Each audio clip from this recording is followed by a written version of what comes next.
Jangan lupa subscribe channel YouTube TVRI Bengkulu, like, komen, dan nyalakan notifikasinya.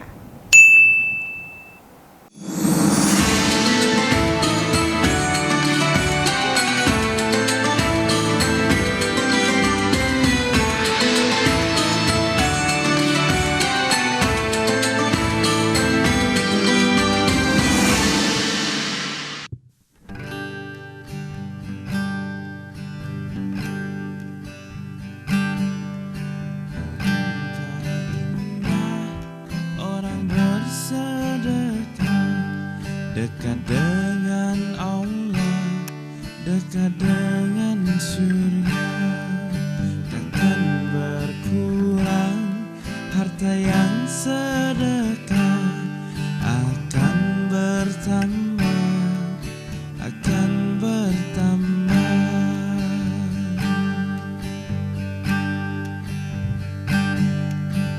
Oh, indahnya saling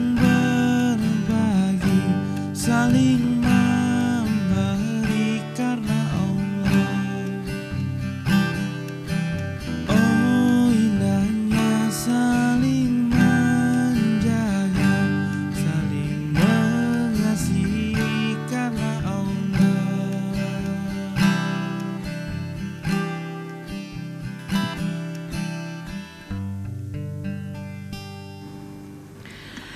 Baik, kembali pemirsa di Mitra Kolbu TVRI Bengkulu. Tema kita masih mengenai berlomba-lomba dalam kebajikan, meraih kemuliaan di sisi Allah Subhanahu wa Ta'ala, bersama dengan narasumber kita ada Pak Ustadz Zulfahmi Siregar. Nah, sebelum kita kembali ke pertanyaan dari ibu-ibu dari audiens Majelis Ta'lim Al-Ulum Sukamerindu, kita kembali ke Pak Ustadz terlebih dahulu yang tadi terpotong mengenai contoh apa saja amalan-amalan yang mungkin bisa kita lakukan tentunya untuk meraih kemuliaan di sisi Allah Subhanahu wa Ta'ala. Boleh silakan Pak Ustadz. Baik, para pemirsa TVRI, saudaraku muslimin muslimat dan berada, dan kita lanjutkan tadi yang terpotong tadi ya. Jadi amalan itu ada 4 yang kira-kira yang mungkin bisa disampaikan sore ini. Yang pertama itu adalah amalan yang bisa kita lakukan adalah bagaimana kita bisa menjadi pemberi solusi untuk saudara kita. Paham kira ibu. Jadi ada orang itu memang senantiasa membuat senang hati orang. Orang punya masalah diberikan solusi, dibantu, ditolong, gemar menolong gitu. Senang orang membantu. Orang duit ditolong juga Pak Ustadz. Iya. Orang kalau punya kan Mas gak ada apa-apa dibantu gitu Bu ya. Jadi amalan istimewa sebenarnya. Maka tadi bilang julukannya, Nabi sebutkan julukan untuk orang yang bermanfaat bagi orang lain. Khairun nas anfa'uhum linnas. Sebaik-baik manusia itu adalah orang yang bermanfaat untuk orang lain, untuk manusia. Jadi bukan seperti kadang-kadang kan punya teman tapi teman hobi tak bisa dijadikan teman, itu ada itu kan. Tetangga sendiri umpama. Atau mungkin orang lain lah kita. Nah, jadi hobinya untuk mencemooh, menghina segala macam itu.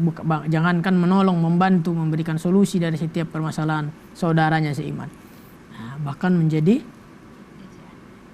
mengejek, menghinakan, merendahkan. Jadi kalau orang itu sayang sesama makhluk Allah, manusia ini lah. Ya kan, kita mencintai, kita menolong, membantu sama. Ini derajatnya bisa diangkat, dimuliakan. Karena siapa yang memuliakan saudaranya, Allah janji akan memuliakannya. Siapa yang memuliakan yang di bumi, yang di langit akan mengasihi. Irhamu man fil ardi yarhamukum man fis sama. Cintai yang di bumi, sayangi, muliakan, yang di langit akan mencintai, menyayangi, memuliakanmu. Jadi itu amalan itu kadang-kadang dianggap sepele itu. Tetapi tentu tidak kita abaikan yang namanya amalan yang jangan timpang gitu. Harus seimbang dia. Manusianya kayak hablum minan nasnya, sebutlah begitu ya. Hablum minan nas baik, hablum minallahnya juga oke. Jangan hablum minan nasnya baik, bagus, ya di mana-mana teman dia dia di mata manusia dieluk-elukkan, dipuji, diagungkan, mulia pokoknya derajatnya. Jadi dipandang oleh orang, oleh manusia mulia. Tetapi yang di langit, penghuni langit menghinakannya. Kan ada tuh banyak tuh. Nah, kenapa? Sebabnya mungkin tak ada patuh taat pada Allah, tapi sama manusia baik. Nah ini juga tidak pas. Harus Jadi dua-duanya seimbang. Hablum minan nasnya baik, laksanakan apa tugas-tugas kita sebagai manusia. Sebenarnya ada tuntunan tuh, ada tuntunan dari Nabi bagaimana kita memperlakukan saudara kita, umpama buat baik sesama. Kepada Allah juga laksanakan perintah Allah. Semua larangan Allah tinggalkan. Nah itu bisa derajat kita ditinggikan oleh Allah Subhanahu wa Ta'ala. Tidak muluk-muluk. Tidak harus kita umpama kasih yang supaya mempersulit. Tidak mempersulit. Gampang sekali. Kita berbagi senyum aja dengan orang, kadang-kadang bisa menghilangkan beban.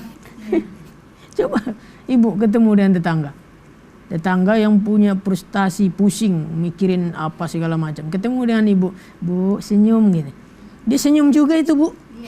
Tapi ada juga sudah senyum kita 7 kali, senyum sekali pun tidaknya dia. Ada bu? Tuh. Berarti itu sudah sekarat betul itu. Udah parah sakitnya. Parah sakitnya itu. Jadi yang kayak gitu bikin orang senang aja sudah pahalanya luar biasa itu. Derajat kita naik. Muliakan oleh Allah. Gampang sekali sebenarnya. Senyum aja. Tabassamu li akhika shadaqah. Senyum untuk saudaramu adalah sedekah. Ya bu ya. Ya jadi itu makom kedudukan kita jadi bermanfaatlah untuk siapapun saudara kita. Jangan tanpa melihat apa partainya, apa bajunya, apa sih. Ibu tidak perlu nanya dia apa alirannya, bajunya apa. Tidak perlu. Nanti mentang-mentang mau pilkada ini bajumu apa. Itu partai mah tidak usah. Bisa berbuat baik. Oke ke partai-partai semua. Yang kedua mungkin. Yang kedua, jadi itu bisa ditinggikan derajat kita kalau kita melaksanakan amalan ini. Memang agaknya sulit. Tidak semua orang bisa melaksanakan amalan ini, Bapak Ibu. Sholat tahajud. Qiyamul lail, bagian qiyamul lail ini dilaksanakan di malam hari. Tidak ada orang tahajud di siang hari kan? Ketika orang sudah terlelap tidur, asiknya tidur itu kan enak-enaknya tidur, seorang hamba melawan rasa ngantuknya itu. Datang pada Allah, bermunajat pada Allah, berdoa, dia melakukan qiyam sholat malam, tahajud ini. Dalam Al-Quran disampaikan, wa minal laili fatahajjad bihi nafilatan lak asa ayyab'atsaka rabbuka maqaman mahmuda. Jadi dari sebagian malam itu tunaikan sholat, kata Allah. Tunaikan sholat bu. Bapak Ibu, tunaikan sholat, laksanakan itu sholat, walaupun sulit, susah, memang mengorbankan betul, kita berjuang betul. Nah, untuk tambahan daripada amalmu, ibadahmu. Mudah-mudahan dengan amalan yang sulit, yang susah ini, tak semua orang bisa melakukannya itu, amalan karena sulitnya, maka kedudukannya juga orang yang mampu istiqomah melakukannya bukan main-main. Jadi mudah-mudahan kamu bisa ditinggikan oleh Allah derajatmu. Maqamam mahmuda. Maqam mahmuda ini bukan tempat makom yang terpuji, bukan sekedar tempat biasa. Nah itu tadi tahajud, berbanyak sholat tahajud, sholat malam. Jadi kita habis sholat, habis tidur, habis sholat isya, kita tertidur, kita sekira-kira sepertiga malam. Syaratnya kan harus tidur, tahajud nih. Kita laksanakan, bangun kita ambil wudhu, kita laksanakan sholat tahajud 2 rakaat saja. Terus kita berdoa. Ya Pak, orang yang istiqomah melakukan sholat tahajud, istiqomah dilakukan, tidak ada satupun hajat keinginannya yang tidak dipenuhi oleh Allah. Nah di sini nih open oleh Allah, dibuka Allah apapun yang diminta oleh seorang hamba itu, tahajud itu. Tapi mungkin tidak langsung, ada yang langsung, ada yang proses, menunggu waktu momen yang tepat. Pak Ustadz, akulah tahajudnya untuk Ustadz dari dulu Pak Ustadz. Doa saya yang tahun kemarin aja belum kelar sampai kini. Tidak usahlah berhenti, tidak ada amalan itu. Nah berarti kita, bukan itu maksudnya tahajud nih kan. Menaikkan derajat kita bisa di dunia belum. Atau doa-doa kita belum dijabah sekarang. Nanti, doa itu bukan tidak dijabah oleh Allah. Ya kan, ud'uni astajib lakum. Berdoalah kamu, aku perkenankan doa kamu. Tidak ada orang bilang, Allah bilang, aku tidak perkenankan doa kamu. Tapi berdoa jangan salah, berdoanya hanya kepada Allah. Mau mintanya hanya kepada Allah Subhanahu wa Ta'ala. Pasti diperkenankan. Okay. Dua lagi berarti Mas. Mungkin dipercepat Pak Ustadz, 3 dan 4. Langsung. Iya, nanti baru kita. Yang ketiga, membaca Al-Quran. Tilawah Al-Quran ini adalah salah satu amaliyah kita yang bisa mengangkat derajat kita, kedudukan kita, makom kita di sisi Allah Subhanahu wa taala. Ya.